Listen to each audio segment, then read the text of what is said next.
Kaliakair hi tech পার্কে নিরবিচ্ছিন্ন বিদ্যুৎ সরবরাহ নিশ্চিতের কথা থাকলেও ঘন ঘন লোডশেডিংয়ে কোটি কোটি টাকা লোকসান গুনছেন বিনিয়োগকারীরা।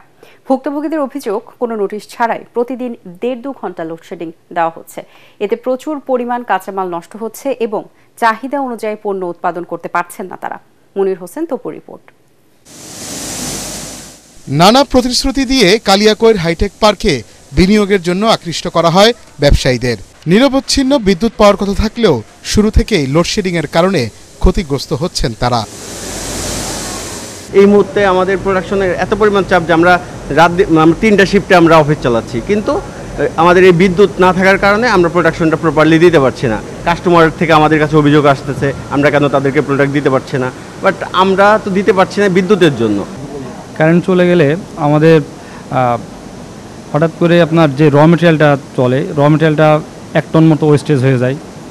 তারপর আবার ইলেকট্রিসিটি আসার পর আবার যে যান্ত্রিক ত্রুটিটা হয় হঠাৎ করে ইলেকট্রিসিটি যাওয়ার পরে, এইটা কাভার দিতে আরও 2 ঘন্টা মতো আরও লস হয়। তো সারাদিনে এরকম আমাদের প্রতিনিয়তই 5-6 ঘন্টা আমরা এরকম ক্ষতির সম্মুখীন হচ্ছি। প্রতিটি প্রতিষ্ঠানের বিদ্যুৎ সরবরাহ এবং বিল সংগ্রহ করে হাইটেক পার্ক কর্তৃপক্ষ। তবে এই লোডশেডিং এর পুরো দায় দেওয়া হচ্ছে পল্লী বিদ্যুৎ সমিতিকে। এইখানে যখন ইন্ডাস্ট্রিয়াল জিনিসপত্র তৈরি করে, এরকম অনেক যন্ত্রপাতি আছে যেটা হিট হইতে 3 ঘন্টা লাগে আপনার। আবার দেখা গেছে লোডশেডিং হলেও ওটা কারেন্ট বন্ধ করলে আবার হিট হইতে আবার 3 ঘন্টা লাগবে। সেই ধরনের ইস্যু তো আছেই। সমিতি আছে, তারপরে জাতীয় গ্রিড, পাওয়ার গ্রিড, পিজিসিবির ইস্যু আছে। তো এখন এটা সরকারের তরফ থেকে আমাদের এই সাইডে যে ডেডিকেটেডলি ইন্ডাস্ট্রিয়াল জোনের জন্য আলাদাভাবে কনসিডার করার কথা আছে, কিন্তু আসলে ওইভাবে হয়তো বা কোনো কারণে হচ্ছে না। পল্লী বিদ্যুতের এই কর্মকর্তা জানান, কবিরপুর গ্রিড এবং মির্জাপুর গ্রিড থেকে সর্বমোট 270 মেগাওয়াট বিদ্যুৎ সরবরাহ করা হলেও তাদের চাহিদা রয়েছে 350 মেগাওয়াট। পিক আওয়ারে প্রায় 80 মেগাওয়াট বিদ্যুৎ ঘাটতি থাকছে। না, এটা তো গ্রিডের সক্ষমতার জন্য সমস্যা, এটা তো আসলে পল্লীর দায় না। এটা পল্লী যতটুকু পায় ততটুকু আমরা ডিস্ট্রিবিউশন করি।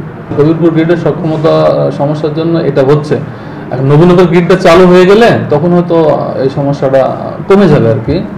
আর সর্বশেষ যেটা বললাম যে ওই হাইটেকের ভিতরে গ্রিডটা হয়ে গেলে স্থায়ী সমাধান হবে, আর বিদ্যুৎ যাবে না, তখন হাইটেকের বিদ্যুৎ আর যাবে না। বিরতিহীন বিদ্যুৎ সেবা নিশ্চিতে হাইটেক পার্কের ভেতরে নতুন করে একটি গ্রিড স্থাপন করা হচ্ছে বলেও জানান তিনি। মনির হোসেন তপু, এটিএন বাংলা, গাজীপুর।